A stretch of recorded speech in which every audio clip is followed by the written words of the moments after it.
Hoje eu queria falar sobre a comunhão manifesta se estamos na luz ou não. E eu queria que a gente percebesse isso dentro da palavra. Eu posso trazer as coisas mais bonitas aqui de se ouvir. Se não tiver baseado na palavra, vai ser uma perda de tempo a gente estar aqui. Tá, Gênesis capítulo 1, o 1, o 2, o 3, o 1, o 2 e o 3.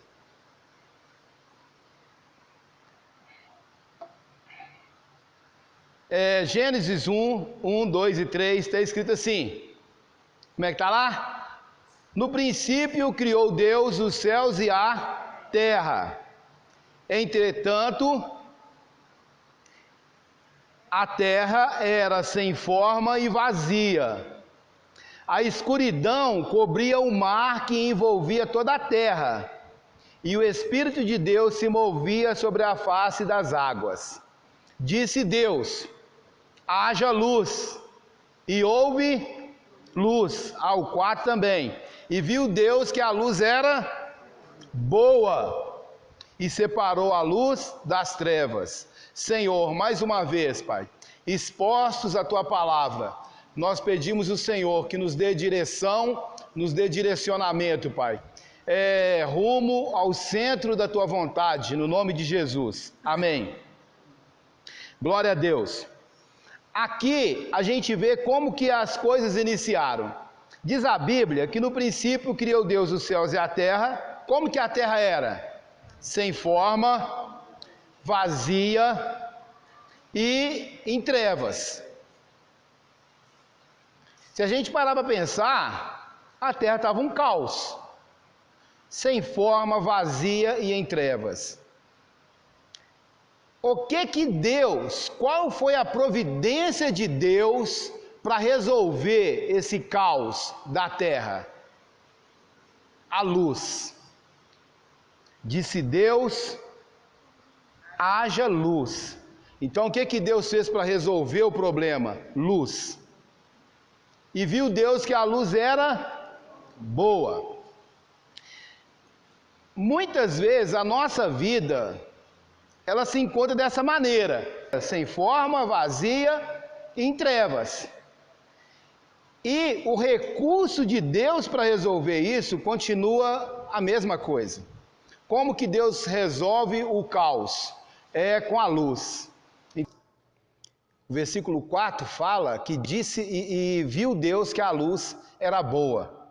E aí a gente precisa fazer uma pergunta para a gente. Para Deus a luz é boa, sim ou não? E viu Deus que a luz era boa. Nós precisamos fazer essa pergunta para a gente. Será que para nós a luz é boa também? Será que às vezes me dá a impressão que a luz às vezes nos incomoda, né? Aquela mesma experiência, e aqui é uma ilustração. Já viu quando você está num ambiente escuro, né? Você está lá muito tempo no lugar escuro, de repente você chega no lugar com luz. O que acontece de início? A luz incomoda a trevas. Mas a luz incomoda a gente também. A gente tem uma espécie de uma vertigem até a gente acostumar com a luz. Sim ou não? Sim. Eu não sei se vocês repararam, pelo menos era para ser o túnel mesmo. Quando você entra num túnel, o túnel, ele deve ser da seguinte maneira. Na boca do túnel tem que estar cheio de luz. Porque você está vindo no lugar onde está o sol, luz. Você não pode chegar direto e entrar num lugar escuro. Então, no início do túnel, eu falo que eu trabalho na CEMIG, eu já consertei muitas vezes aquele túnel ali de sair consertando as lâmpadas lá. No início é cheio de lâmpada, para a sua visão ir acostumando a entrar ali aos poucos, né? E a hora que você está ali no túnel, no meio mesmo tem muito pouca luz. Lá no finalzinho vem aquele canhão de luz de novo, para você ir acostumando com a luz, para a hora que você chegar no sol, você não sentir vertigem. E aí, a gente precisa perguntar para a gente mesmo se a gente não precisa acostumar com a luz. Porque a Bíblia, no livro de Provérbios, capítulo 4, versículo 18, está escrito assim: entretanto, a vereda do justo, a vereda é o caminho, a vereda do justo é como a luz da aurora, que vai brilhando, brilhando, até ser dia perfeito. O caminho do justo é como a luz da aurora, ele vai brilhando, brilhando, até ser dia perfeito. E a gente pensa também numa outra ilustração. Não sei quantos aqui já viajaram de carro ou de ônibus, da madrugada até de dia, né? Você está ali, escuro, aí 4 horas da manhã, muito escuro, 5 horas, você já começa a ver aquela penumbrazinha lá no horizonte. 5h30, nessa época agora, começa a ficar um pouquinho, você já começa a ver um azulzinho. 6 horas já está vindo o dia, você começa a perceber, e você está lá, né? 6 e poucas, 7 horas, já vem os raios do sol, já começa a incidir ali. E a Bíblia fala que a vereda do justo é assim, é como a luz da aurora, que vai brilhando, brilhando, até ser dia perfeito. E aí, inclusive o texto que eu estou lendo aqui é da King James, né, que é uma tradução da Bíblia, fala: entretanto a vereda do justo é como a luz da aurora, que vai brilhando cada vez mais, até a plena iluminação do dia. A gente precisa perguntar se a gente realmente acha que a luz é boa. Porque parece ter alguma coisa errada, porque para Deus a luz é boa, e para nós, a gente precisa viver essa realidade. A gente precisa viver a luz como algo bom. Só que a Bíblia diz, em Colossenses 1,13, olha que interessante, a Bíblia diz que nós estávamos nas trevas. Colossenses 1,13 está escrito assim: porque Ele nos libertou das trevas, porque Ele nos resgatou do império das trevas e nos transportou para o reino do Filho do seu amor. Aqui está falando da geografia, onde nós estávamos. Nós estávamos em trevas. Ele nos libertou de onde? Das trevas. E... não apaga não, né, Kindle? Ele nos libertou das trevas, não é das trevas apenas, do império das trevas, do domínio das trevas. Aqui está falando de uma questão geográfica. Eu estava nas trevas. E está falando também numa condição de escravidão.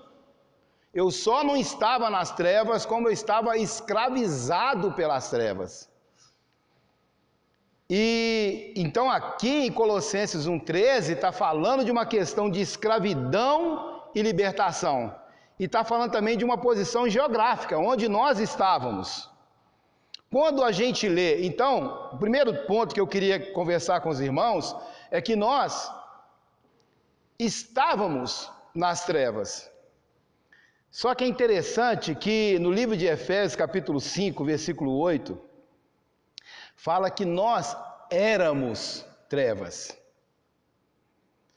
Fala assim, Efésios 5:8 fala: pois no passado éreis trevas, mas agora sois luz, no Senhor.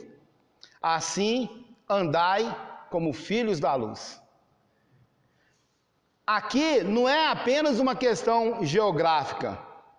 Tem uma questão geográfica, que nós estávamos nas trevas, e tem uma condição pessoal, eu era trevas. E é interessante que o versículo, ele fala assim: andai como filhos da luz. Outrora vocês eram trevas, mas agora vocês são luz. Então, ande como filhos da luz. Sabe o que isso me dá um entendimento para a gente, irmãos? Tem como nós sermos luz, mas não andarmos como filhos da luz. Porque Paulinho está chamando a atenção dos irmãos aqui exatamente para isso. Ele está falando assim, olha, outrora vocês eram trevas, mas agora vocês são luz. Então vocês devem andar como filhos da luz. Paulo está chamando a atenção porque os irmãos não estavam andando como filhos da luz, embora eram luz no Senhor. E aí a gente precisa parar para pensar o seguinte: será que eu não estou questionando se nós aqui somos luz ou não. Paulo nos trata como luz. Mas o questionamento é se nós estamos andando como filhos da luz, ou se nós fomos libertos das trevas, saímos da condição de trevas, mas o nosso comportamento ainda nos remete para as trevas e não para a luz. E aí, a gente precisa perguntar assim: como que eu posso andar na luz? Como que o meu caminhar pode refletir a minha condição atual e o meu lugar atual? No livro de 1 João, capítulo 1, o versículo 4 e o versículo 7, olha que interessante. João, 1 João, é lá no finalzinho, né?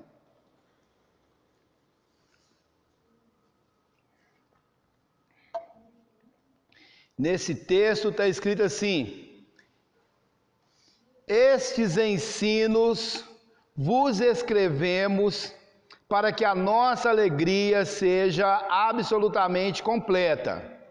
Ponto. Deus é luz e devemos andar na luz. Deus é luz e nós devemos andar na luz. O versículo 7 fala: se no entanto andamos na luz, a tradução que os irmãos talvez sejam aí está assim: mas se andarmos na luz, como Ele na luz está, mantemos comunhão uns com os outros, e o sangue de Jesus Cristo, seu Filho, nos purifica de todo pecado.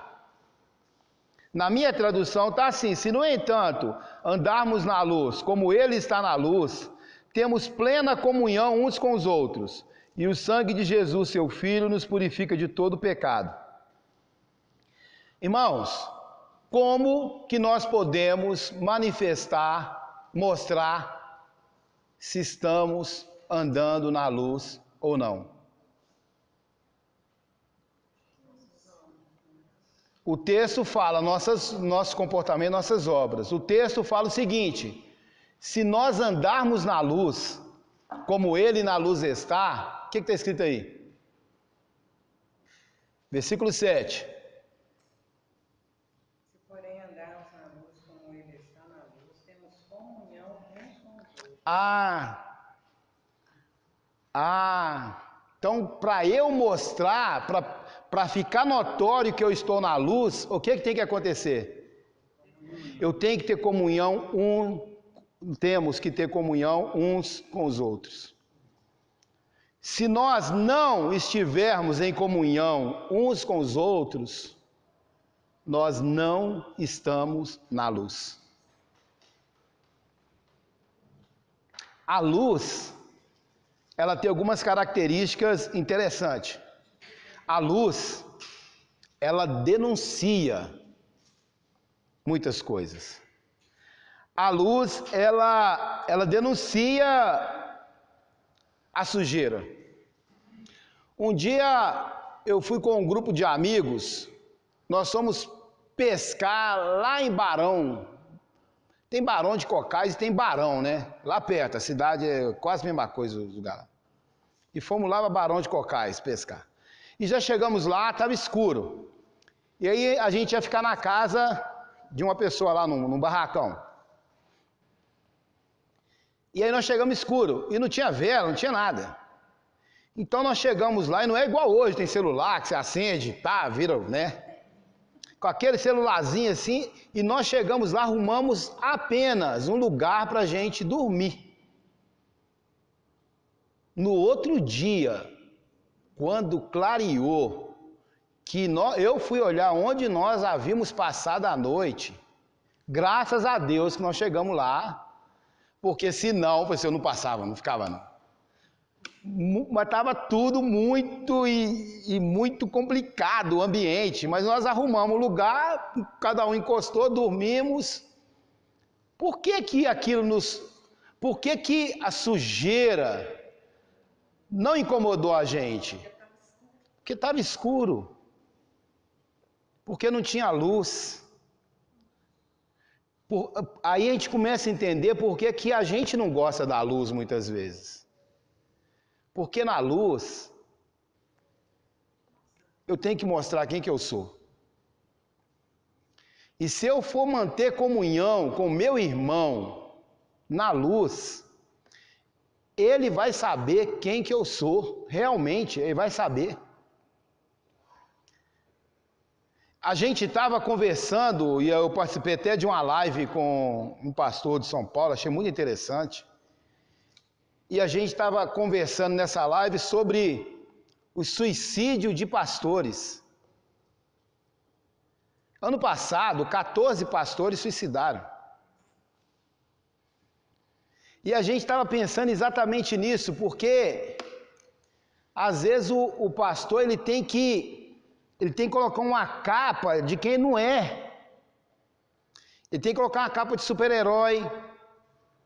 Ele tem que mostrar para o pessoal que não erra, que ele é intocável. Ele tem que colocar uma indumentária, uma roupa diferente de todo mundo, o pessoal vê só de bater o olho. É interessante, né, que um dia eu achei interessante a ilustração, porque Judas virou para aqueles soldados e falou assim, olha, como é que eu vou saber quem que é o Jesus para ele aprender que ele ia trair? Ele falou assim, eu vou chegar e eu vou dar um beijo nele. Aquele que eu der o beijo, você vai saber que é o nosso mestre. Hoje, às vezes, o pastor ele quer diferenciar de todo mundo. Jesus era tão igual aos discípulos que para Judas canguetar ele, não tinha como. Ele falou, não, é aquele que tiver diferente, tiver com... Não. Ou é aquele que subir em cima da pedra e tiver... nada pegava. Falei, olha, eu vou ter que chegar e dar um beijo nele, porque batendo o olho assim, vocês não vão... você vai achar que... Você não vai saber quem que é. Aí a gente fica rindo, porque se fosse hoje, né? Ah, quem que é o pastor? Nossa, aquele que você chegar e tiver de terno gravata, uma Bíblia grandona, todo diferente de todo mundo, pode chegar e prender, que é ele. Mas Jesus era igual.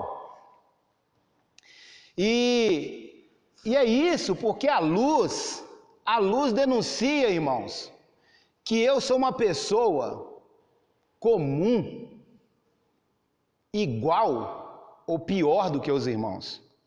Em muitos aspectos, pior. A luz bate e mostra que na minha casa eu tenho problema iguais ao que vocês têm ou pior. Só que a Bíblia fala que nós temos que andar na luz, né? E aí, às vezes, nós mesmos não queremos a luz. Por isso que a Bíblia fala, se vocês andarem na luz, vocês vão manter comunhão uns com os outros. Nós precisamos caminhar na luz. E a maneira de nós caminharmos na luz é nós termos relacionamentos firmes. Os meus pecados eu confesso é para Deus. Ô, minha querida, obrigado, viu? Obrigado. Irmãos, você quer ser perdoado dos seus pecados? Confessa para Deus. A sequência desse versículo aqui, o versículo 9, está escrito assim: se confessarmos os nossos pecados, Ele é fiel e justo para nos perdoar de todos os pecados e nos purificar de toda injustiça. Agora, você quer ser sarado de um pecado? Perdoado, confessa para Deus. Agora, você quer ser sarado, sarada do pecado? Confessa para o seu irmão. Que é isso, Eder? A Bíblia fala em Tiago 5,16: se confessarmos, confessai os vossos pecados uns aos outros e orai uns pelos outros, para quê? Para serdes curados, ou para que sareis.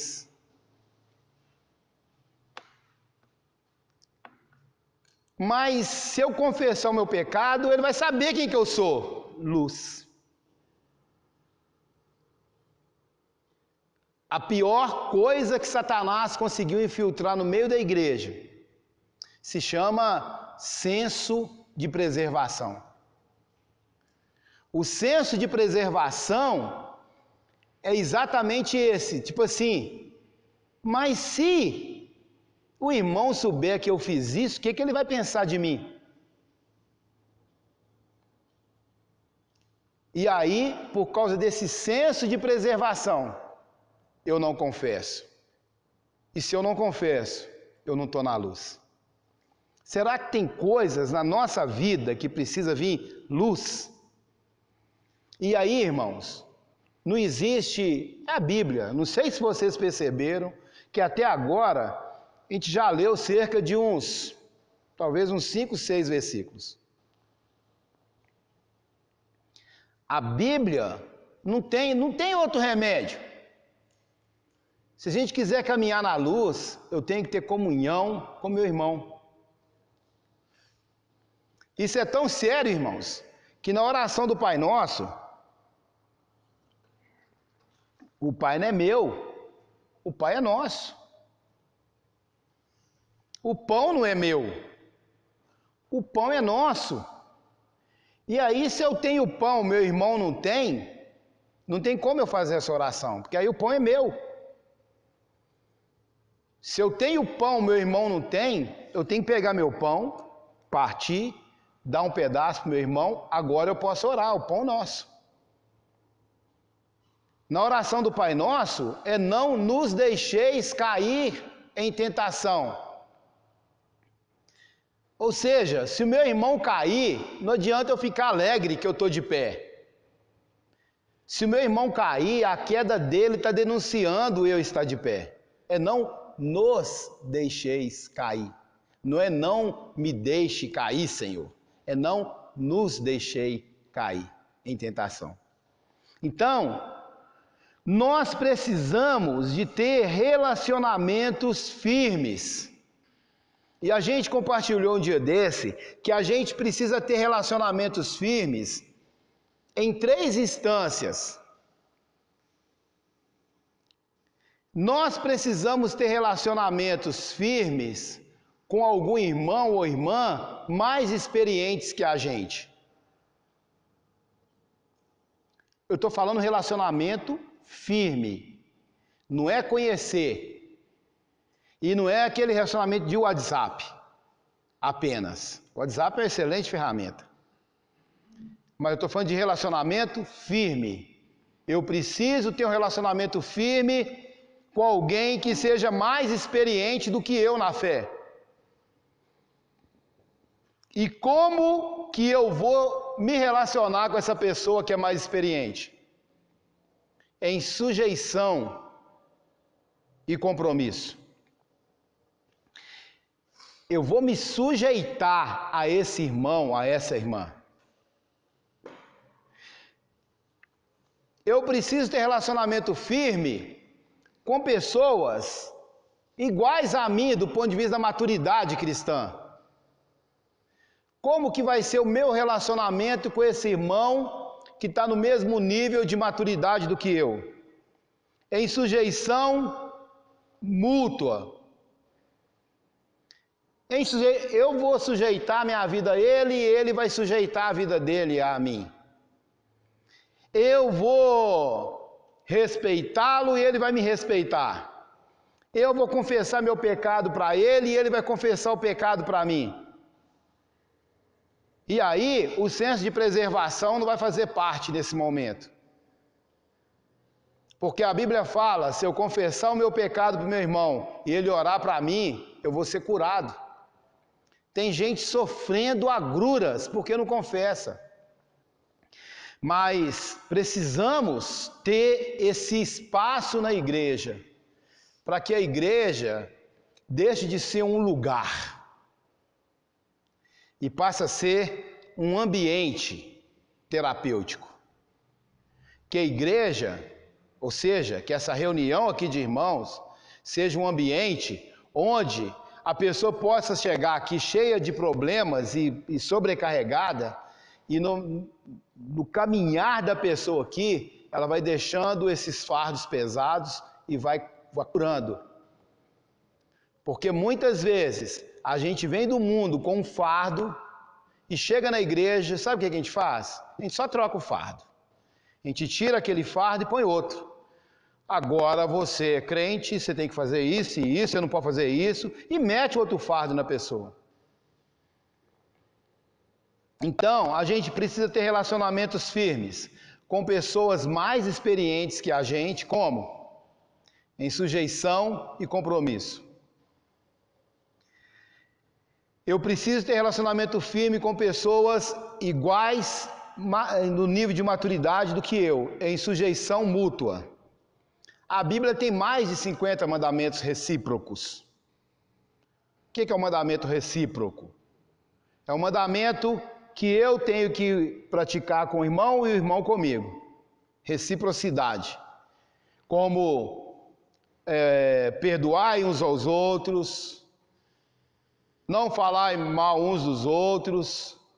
Tem vários mandamentos, toda vez que fala uns aos outros, mutuamente, reciprocamente, tudo são mandamentos recíprocos. E eu também preciso ter relacionamentos firmes com alguém que é mais novo na fé do que eu, que é menos experiente na fé do que eu. Como que eu preciso? Qual que é o nível de relacionamento com alguém que é mais novo na fé do que eu? Em responsabilidade. Eu preciso me responsabilizar por esse irmão. Irmãos, está vendo o caminho de uma igreja sadia? Eu estou fazendo assim, mas não é que é tamanho e hierarquia. Eu preciso ter relacionamento com alguém que é mais experiente do que eu, sujeitando a minha vida a ele e tendo compromisso com ele. Eu preciso ter relacionamento com alguém que está no mesmo nível de maturidade do que eu, em sujeição mútua. E eu preciso ter relacionamento com alguém que é menos experiente na fé do que eu, em responsabilidade. Um dia eu perguntei numa igreja, quem estava pregando, o que te move pregar o evangelho? Ele falou, não, é o amor que eu tenho pelas almas. Tá bom ou não? Quem já pensou assim, não, eu tenho um amor, amém. Não tem nada errado eu amar as almas, muito pelo contrário, eu tenho que amar. Mas o que tem que me mover não é o amor pelas almas, é o amor a Jesus. Que é isso, Éder? Jesus um dia chega para Pedro, Jesus ressuscitou, Pedro já tinha negado, Jesus vai lá para curar Pedro, e o que Jesus vira para ele? Fala assim, Pedro, tu me amas? Não é assim? Ele fala, Senhor, o Senhor sabe que eu te amo. Então vai lá e apacenta minhas ovelhas. Jesus não perguntou, Pedro, você ama as ovelhas? Então vai lá e apacenta elas. Não, Pedro, você me ama? Então vai lá e apacenta as ovelhas. Cuidar uns dos outros, irmãos, não é nem amar a pessoa, é amar a Cristo. Porque se o que move eu cuidar de alguém é o amor que eu tenho por ela, o dia que ela me fizer raiva, eu pico o pé nela e falo que o diabo que te carregue. Mas o que me move, caminhar com a pessoa e cuidar, né? E é legal que você passa tantas experiências. Um dia eu compartilhei com os irmãos aqui, que eu cuidava de alguém. E um dia eu fui chamá-lo, não sei se era por uma coisa da igreja, alguma coisa lá da igreja, se era um pré-encontro, o que era. E eu cheguei no muro, falei, ô fulano, falar o nome não que o Davi pode conhecer. Ô fulano. Aí aparece a esposa dele no muro assim, aqui, é que ele não está aqui não. Eu falei, irmã fulana, seguinte, fala pro fulano que se ele não quiser ir comigo, para ele deixar de ser moleque e ficar falando para a mulher dele, eu sei que ele está aí. Fala com ele, se ele não quer ir, não tem problema não, mas para ele aparecer no muro e falar comigo. Aí veio só aquela carinha assim, peraí que eu vou arrumar, que eu estou indo. Irmãos, e aí, tá aqui minha irmã Paulinha ali, né? Talvez ela não lembre, uma pessoa na nossa vida que foi um senhor chamado José do Queimadinho. Que o dia que ele falou, Galdino, meu pai, bêbado, alcoólatra, você vai na igreja comigo. E que ele esconde as roupas dele toda, e a hora que José chega, papai vira e fala, não, José, que eu não tenho roupa não. José podia fazer assim, ó Deus, eu fiz minha parte. Se ele não vai, não impeça a mim. Glória a Deus. Eu, caminhando, eu vou para Canaã. Não, José voltou na casa dele e pegou uma calça e uma camisa. E voltou lá, falou, Galdino, veste aí que você vai comigo. E foi o dia que meu pai aceitou Jesus. E foi o dia que meu pai, um alcoólatra, caído, irmãos. Foi naquele dia que meu pai converteu. E nunca mais, naquele dia ele foi liberto. Mas é porque alguém pensava o seguinte, Deus, eu sei que ele está até mentindo. Eu vou lá buscar uma camisa e uma calça, porque eu amo é o Senhor. Ele está me fazendo de trouxa. Mas meu negócio não é com ele, é com o Senhor. Nós precisamos, irmãos, ter esse relacionamento sério e forte. A gente precisa desejar ter comunhão. A gente precisa desejar. A gente precisa falar assim, eu preciso ter comunhão com alguém. Hoje, esse mundo da tecnologia, ele fez uma coisa muito, e fez com todos nós. Nós precisamos pular isso. Esse mundo da tecnologia, ele juntou quem está longe e separou quem está perto. Eu ligo para o meu irmão, mora lá na Suíça, e eu vejo ele me vê, a gente bate papo, a gente ri, parece que aproximou a gente. Mas ele me distanciou da minha irmã, Ana Paula. Tem vezes que a gente passa um tempão sem ver um ou outro. Só que, ei, nego, como é que você tá? Tô bem, tá? O que eu fiz? Tá? Que legal. E mora alguns quarteirões da minha casa. Então, a gente precisa desejar. E eu vou citar aqui muito rapidamente, depois nós vamos voltar nisso. Quais são os níveis da comunhão? Olha, eu quero ter esses 3 níveis de comunhão. Eu quero ter alguém, é alguém, irmãos, não é todo mundo não. Eu quero ter alguém que tem nome, identidade, CPF, sobrenome, endereço. Eu quero ter comunhão com alguém que esteja mais maduro do que eu na fé. Eu quero ter comunhão com alguém que esteja no mesmo nível de maturidade. Eu quero ter comunhão com alguém que eu vou ter responsabilidade com ele. Os 3 níveis são, primeiro, o conhecimento. É fundamental que nós conheçamos pessoalmente e que sejamos amigos. É fundamental que eu comece ali a criar coragem, a abrir meu coração. É fundamental que eu comece a cultivar uma amizade, uma comunhão, sem atalhos. Isso vai requer tempo e tempo de qualidade juntos. Quando eu me propor a isso vai me levar para um segundo nível de comunhão. Primeiro é o conhecimento. O segundo nível é o de confiança. Aí eu vou começar a ter confiança naquela pessoa. Na medida que eu conhecer a pessoa, a confiança vai começar a crescer, ou não. Que aí você começa a conhecer a pessoa, né? Aí você vai ter confiança nela ou não. Se não temos confiança uns nos outros, a gente não pode avançar para a próxima fase da comunhão. E a próxima fase é o compromisso. E quando eu passo a ter compromisso, é importante respeitar esse processo, a fim que nós construamos relacionamentos firmes, duráveis e comprometidos uns com os outros. Às vezes eu já vi algumas irmãs principalmente, falar que os maridos eles não se sentem bem aqui, mas às vezes no outro ciclo eles se sentem muito bem. E aí quer repreender, não sei o que. Não, irmãos. É porque lá tem amigo. É porque lá tem gente que, se ele falar, olha, não, cara, meu carro acabou a gasolina aqui, pode ser 3 horas da manhã, a pessoa vai sair, vai lá socorrer. E aí, eu vou me envolver numa amizade, talvez com pessoas que eu chego aqui e mal me cumprimentam, eu vou me envolver mais ainda com as pessoas que me querem bem.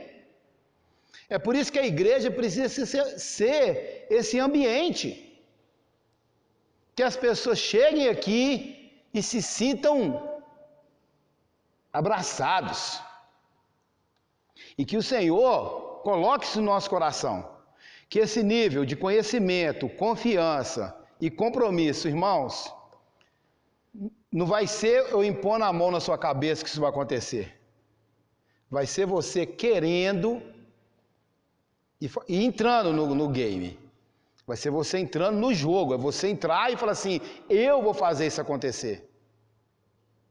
É o que a Bíblia fala, vós outrora erais trevas, mas agora vocês são luz no Senhor.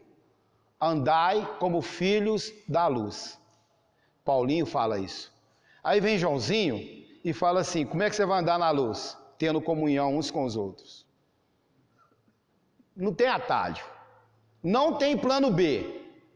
Se você não se dispuser a ter comunhão nesses 3 níveis que eu estou falando, terei eu perdido meu tempo de estar falando, terá você ter perdido o seu tempo de estar me ouvindo.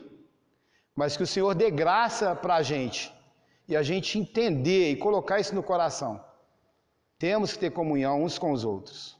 Amém? Amém.